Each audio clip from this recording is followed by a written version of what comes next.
ഇറാനെ ലക്ഷ്യമാക്കിക്കൊണ്ടുള്ള അമേരിക്കയുടെ നീക്കം ചടുലമാവുകയാണ്. സൈനിക വിന്യാസം നടത്തുവാൻ തയ്യാറെടുക്കുകയാണ് ട്രംപ്. അത് മധ്യേഷ്യ ലക്ഷ്യമാക്കിക്കൊണ്ടുള്ള ഒരു സൈനിക വിന്യാസം. ഇറാനിലെ സാഹചര്യം മുതലെടുക്കുവാൻ വേണ്ടിയിട്ടുള്ള സൈനിക നീക്കത്തിന് തന്നെയാണ് ട്രംപ് തയ്യാറെടുക്കുന്നത്. ഇറാനിൽ ഇപ്പോൾ ഇതാ സർക്കാർ വിരുദ്ധ പ്രതിഷേധങ്ങൾ ശക്തമാകുന്നു. അതുകൊണ്ട് തന്നെ അമേരിക്ക വൻതോതിൽ സൈനിക വിന്യാസം നടത്തുന്നതിന് വേണ്ടി മധ്യേഷ്യ ലക്ഷ്യമായിട്ടുള്ള ചില പ്രവർത്തനങ്ങൾ നടത്തിക്കൊണ്ടിരിക്കുന്നു. US വ്യോമസേനയുടെ ശക്തിയേറിയിട്ടുള്ള C-5, C-17 ഗ്ലോബ് മാസ്റ്റർ ചരക്ക് വിമാനങ്ങൾക്കും ആകാശത്തെ ഇന്ധനം നിറയ്ക്കുന്ന ടാങ്കർ വിമാനങ്ങൾക്കും UK പ്രധാന വ്യോമതാവളങ്ങളിൽ സാന്നിധ്യമുണ്ട് എന്നുള്ള വിവരങ്ങൾ പുറത്തുവരുന്നു. വെനിസ്വലൻ പ്രസിഡന്റ് നിക്കോളസ് മഡുറോയെ പിടികൂടുവാനുള്ള ദൗത്യത്തിൽ ശ്രദ്ധേയമായിട്ടുള്ള പങ്കുവഹിച്ച നൈസ് ടാക്കേഴ്സ് എന്നറിയപ്പെടുന്ന 160ാമത് സ്പെഷ്യൽ ഓപ്പറേഷൻസ് ഏവിയേഷൻസ് റെജിമെന്റും ഈ വിന്യാസത്തിന്റെ ഭാഗമാണ് എന്നുള്ള സൂചനകൾ ഈ അഭ്യൂഹങ്ങൾക്ക് കൂടുതൽ ശക്തി നൽകുകയാണ്.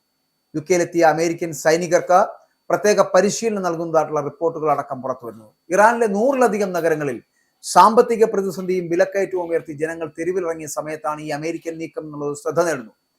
ബ്രിട്ടനിലെ RAF ഫെയർഫോർഡ് ഉൾപ്പെടെയുള്ള കേന്ദ്രങ്ങളിൽ ചിനൂക്ക് ബ്ലാക്ക് ഹോക്ക് ഹെലികോപ്റ്ററുകളും AC-130J ഗോസ്റ്റ് റൈഡർ ആക്രമണ വിമാനങ്ങളും വിന്യസിച്ചിരിക്കുന്നു. ഇതൊക്കെ പ്രതിരോധ നിരീക്ഷകർ ചൂണ്ടിക്കാട്ടുന്നതാണ്. ചില റിപ്പോർട്ടുകൾ പ്രകാരം റഷ്യൻ ബന്ധമുള്ള എണ്ണക്കപ്പലുകളെ പിടികൂടുവാനുള്ള നീക്കമായിരിക്കാം ഇത് എന്നുള്ള വിലയിരുത്തലുകൾ അടക്കമുണ്ട്. ഇറാന്റെ വ്യോമാതിർത്തിയിൽ അമേരിക്കൻ നിരീക്ഷണ വിമാനം P-8 പ്രത്യക്ഷപ്പെട്ടത് സ്ഥിതിഗതികൾ അതീവ ഗൗരവതരമാണ് എന്നുള്ള സൂചനയാണ് ഇതുമായിട്ട് ബന്ധപ്പെട്ട് കണക്കാക്കപ്പെടുന്നത്. എന്നാൽ ഈ സൈനിക നീക്കങ്ങളെ കുറിച്ച് അമേരിക്ക ഇതുവരെ ഔദ്യോഗികമായിട്ടുള്ള സ്ഥിരീകരണം നൽകിയിട്ടില്ല. ഇതിനിടയിൽ ഇറാനിലെ പ്രതിഷേധങ്ങൾ ആരംഭിച്ചതിന് പിന്നാലെ അമേരിക്ക സ്ഥിതിഗതികൾ സൂക്ഷ്മമായിട്ട് നിരീക്ഷിക്കുകയാണ് എന്നുള്ളത് വ്യക്തമാണ്. പ്രതിഷേധക്കാർക്കെതിരെ ഇറാൻ സുരക്ഷാ സേന നടത്തുന്ന ആക്രമണങ്ങൾ തുടർന്നാൽ ഇടപെടാൻ അമേരിക്ക തയ്യാറാണ് എന്ന് പ്രസിഡന്റ് ഡൊണാൾഡ് ട്രംപ് നേരത്തെ തന്നെ മുന്നറിയിപ്പ് നൽകുകയും ചെയ്തിട്ടുണ്ട്. ലോക്ക്ഡ് ആൻഡ് ലോഡഡ് എന്ന ട്രംപിന്റെ പരാമർശവും അതിന് പിന്നാലെ നടക്കുന്ന സൈനിക വിന്യാസവുമാണ് ഇറാനെതിരായിട്ടുള്ള നേരിട്ടുള്ള ഇടപെടലിനോ ഭരണമാറ്റ ശ്രമത്തിനോ അമേരിക്ക തയ്യാറെടുക്കുന്നുവെന്ന അഭ്യൂഹങ്ങൾക്ക് ഇടയാക്കിയത്. അപ്പോൾ ഇതിന് മറുപടിയായിട്ട് ഇറാൻ തങ്ങളുടെ വ്യോമ പ്രതിരോധ സംവിധാനങ്ങൾ ഉൾപ്പെടെ സുരക്ഷ ശക്തമാക്കിയതായിട്ടുള്ള റിപ്പോർട്ടുകൾ പുറത്തു വരുന്നുണ്ട്.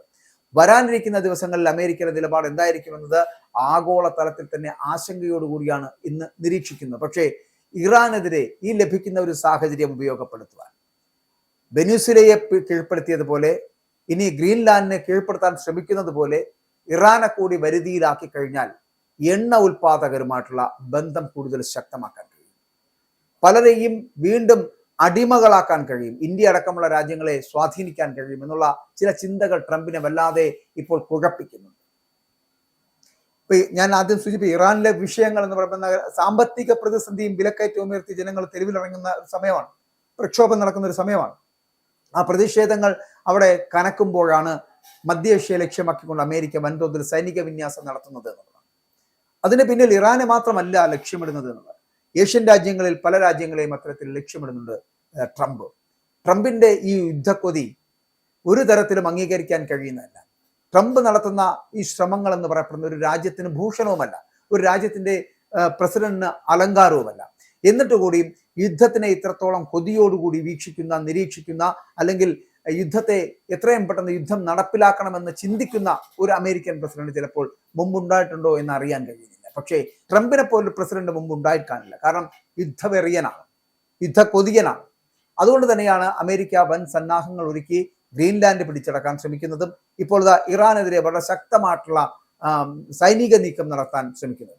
ഇത് ഇന്ത്യക്കുള്ള ഒരു മുന്നറിയിപ്പ് കൂടിയാണ്. ഏത് വിധേനയും ഇന്ത്യയെ തിരിച്ചെത്തിക്കുക, ഇന്ത്യയുടെ എണ്ണ സംരംഭം അല്ലെങ്കിൽ എണ്ണ സ്വീകരിക്കുന്നത്, എണ്ണ വാങ്ങുന്നത് അടക്കമുള്ള കാര്യങ്ങൾ, റഷ്യയുമായിട്ട് ബന്ധപ്പെട്ട് വരുന്ന വിഷയങ്ങളിൽ ഇന്ത്യ സ്വീകരിച്ച നിലപാടുകളെ എങ്ങനെ ഇല്ലാതാക്കാം. അതിനാണ് ഞാൻ ആദ്യം സൂചിപ്പിച്ചത്. റഷ്യയുമായി ബന്ധപ്പെട്ട് വരുന്ന വിഷയങ്ങളിൽ സ്വീകരിക്കുന്ന നിലപാടുകൾ അമേരിക്കയ്ക്ക് ഒരിക്കലും വളരെ അസഹിഷ്ണുതയോടുകൂടി മാത്രം നോക്കി കാണുന്നതാണെന്ന് പറയേണ്ടിയിരിക്കുന്നു. ഇന്ത്യയുടെ അത്തരത്തിലുള്ള നിലപാടുകളോട് യോജിക്കാൻ കഴിയാത്തത് കൊണ്ടാണ് ട്രംപ് ഇത്തരത്തിലുള്ള ലോക്ക്ഡ് ആൻഡ് ലോഡഡ് എന്ന് പറയുന്ന പരാമർശം അടക്കം മുന്നോട്ട് വെക്കുന്നത്. ഈ സൈനിക വിന്യാസങ്ങൾ ഇറാനെതിരെ നടത്തി ഇറാനെ പിടിച്ചെടുക്കാൻ ശ്രമിക്കുന്നത് എന്താണ്? അവിടെ നിന്ന് ലഭിക്കാവുന്ന ഈ എണ്ണയുടെ വലിയ ശൃംഖലകളാണ്. വെനിസ്വേലയിൽ കണ്ടതുപോലെ, വെനിസ്വേലയെ പിടിച്ചടക്കിയതുപോലെ ഇനി ഇറാനെയും പിടിച്ചടക്കുക എന്ന ലക്ഷ്യമുള്ളൂ. പക്ഷേ ഇത് മറ്റു രാജ്യങ്ങൾക്ക്, ലോകരാജ്യങ്ങൾക്ക് ഇതൊന്നും ഒരു ഒരു പ്രതിസന്ധി ഉണ്ടാക്കുന്ന തരത്തിലേക്ക് എത്തപ്പെടുകയാണ്. റഷ്യയുടെ തീരുമാനങ്ങൾ വളരെ വലുതായിരിക്കും. എപ്പോഴാണോ റഷ്യ ഇതിനെതിരെ പ്രതിരോധിക്കാൻ തുടങ്ങുന്നത്, അപ്പോൾ അമേരിക്കയ്ക്ക് പിൻവലിയേണ്ടി വരുന്ന ഒരു സാഹചര്യത്തിലേക്ക് എത്തുമുള്ള കാര്യത്തിലും സംശയമില്ല. അവിടെയാണ് ഇനി റഷ്യൻ തീരുമാനങ്ങൾ, അതുപോലെ തന്നെ ഇന്ത്യയുടെ ഇടപെടലുകൾ, ഇതൊക്കെ വലിയ ചർച്ചയാകാൻ പോകും. ഇന്ത്യ വലിയൊരു മറുപടി നൽകുവാൻ തുനിഞ്ഞിറങ്ങിക്കഴിഞ്ഞാൽ പിന്നെ അമേരിക്കയ്ക്കോ ട്രംപിനോ എന്നും പിടിച്ചു നിൽക്കാൻ പറ്റുന്ന ഒരു സ്ഥിതിവിശേഷം ഉണ്ടാകില്ല എന്ന് ഇവർ മനസ്സിലാക്കേണ്ടിയിരിക്കുന്നു.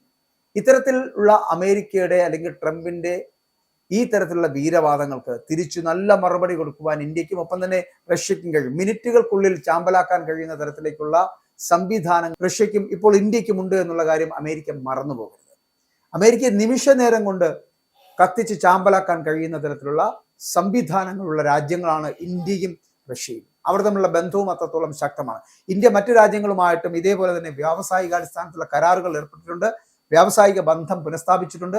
ഒപ്പം തന്നെ എണ്ണ ഇറക്കുമതിയുമായി ബന്ധപ്പെട്ട് വരുന്ന വിഷയങ്ങളിലും റഷ്യയുമായിട്ട് മാത്രമല്ല മറ്റു പല രാജ്യങ്ങളുമായിട്ടും, ഫിൻലാൻഡ് അടക്കമുള്ള പല രാജ്യങ്ങളുമായിട്ടും അത്തരത്തിലുള്ള ബന്ധം സൂക്ഷിക്കുന്നുണ്ട്.